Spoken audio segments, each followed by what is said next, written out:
Hi guys, and welcome back to my game room. As you can see in front of you, this is one of my recent acquisitions. It's a Sony PS1. Now this one came boxed with the original RF cable, the original power adapter and the original controller, which is really good. The only downside is it didn't come with the original manuals, and I think some of the original packaging's missing, but it's pretty good to have it with the box because of basically what this thing is. This was released right towards the end of the original Sony PlayStation's life. It's a considerably smaller model in comparison to the original series of PlayStations. Just to give you a quick look around the machine, you've got your standard controller ports and memory card slots on the front, your power and reset button, you've got your open button, which of course they've got the symbols on them. Obviously the word reset is written on that one. You can see where the laser mechanism is with a sort of a grey cover on it. And if we just take a quick look around the back, you can see we've got very minimal selection of ports on the back there. You've got your DC in, which is for the power adapter. It's got its own external power adapter to help save space inside the console. And you've got your AV multi-out connector. This is capable of RGB SCART as well as composite, and of course the RF cable that comes with it.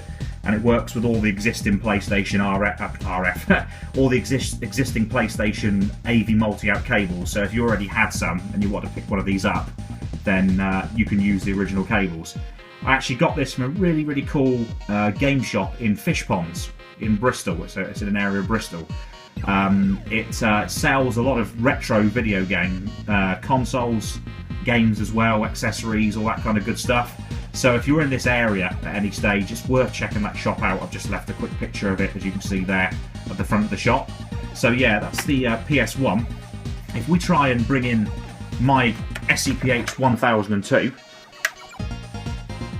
and for anybody who's interested in the model number of this one, I'll just quickly show you it if I can get it to focus. It is an SCPH 102. It's probably not going to focus, which is a shame. But it's an SCPH 102. This one is a 102B, if that means anything to anybody.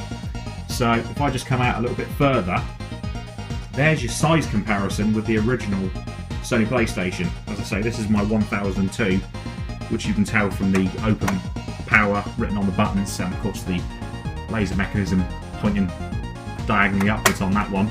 This one I'm going to use from time to time to play some of the original games because it works really well. It's got a really decent laser in it. This is still my main PlayStation that I play most of my games on, but you know, it would be nice to sort of switch things up a bit and use the PS1 because I like this little thing. I think it's really cool. You can still do the disc swapping trick if you want to play backups, which I think in this day and age I don't see backups as being a big problem certainly for PlayStation games. So yeah, this is a PS1, which you can call a PS1, and that is a PlayStation. People always refer to this as either a PS1, a PSX, rather than it being a PlayStation. As I'm sure some of you may be aware, there actually was a machine called a PSX released by Sony, but that was essentially a PS2 that was a DVR, so it could record television programs, all that kind of good stuff. It was almost like a media system that could play PS2 games. It could also play original PlayStation games. So that was what a PSX was originally called. This isn't a PSX, nor is this a PS1, so to speak. That's a PS1. So yeah, I just thought I'd share this with you guys, and also to talk about one of my upcoming videos. Okay, so if you've seen my previous videos, you'll know that I talked about some of my consoles being yellow due to, you know, UV light, sunlight, that kind of stuff. This is one such example. It's my Sega Dreamcast, my normal power model. Next to it, I've got a bottle of hydrogen peroxide emulsion. This is 12%. It's only a small bottle because the bigger bottles are a lot more expensive, as I'm sure you can realise. And I'm not going crazy. What I'm going to do is obviously apply this to the Dreamcast, cover the whole thing up with some cling film, or food wrapping as some of you guys may know it as, and then put the lid, because I've already taken the screws off, so as you can see the lid will come off, out in the sun and leave it on a good sunny day for quite a few hours, and hopefully it will reverse this horrible yellowing process.